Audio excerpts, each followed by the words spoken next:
ఎట్లుంది రేవంత్ రెడ్డి వచ్చిన మరి రేవంత్ రెడ్డి ఏమో అందరికి మంచి చేస్తున్నారు. రేవంత్ రెడ్డి పూకలమాట ఆదిని విక్తలేడు మాటకరం అంతేనే కాంగ్రెస్ పార్టీ కానీ బట్టే వాళ్ళని చూడు జనాన్ని మోసపుచ్చి లంచం కొడుకుయాల గద్దె మీద కూర్చుండు మొట్ట చూపిస్తుండు.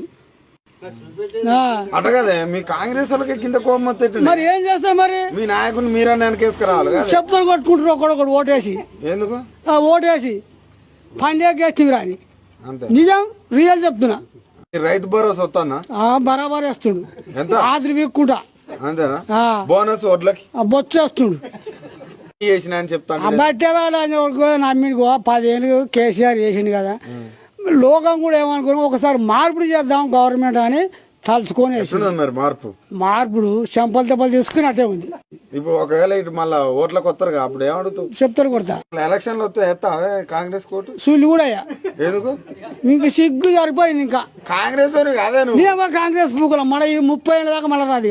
ఇక 1,80,000 కోట్లు తెచ్చినాడు కదా రాష్ట్రానికి. ఎవరికి ఇచ్చిండే సిరిగానికి అంతేనా ఎవరికి ఇచ్చిండే మొత్తం మీడియాలలో మాట్లాడుతా మీడియా పూకలమాట చెప్పుడు మాటలు కానీ చెప్తలేడా నేను ఇది చేసినా అది చేసినా ఇది చేసినా రైతు బందే తాగునీరు అయితే కేసీఆర్ ఇచ్చిపోయాడు.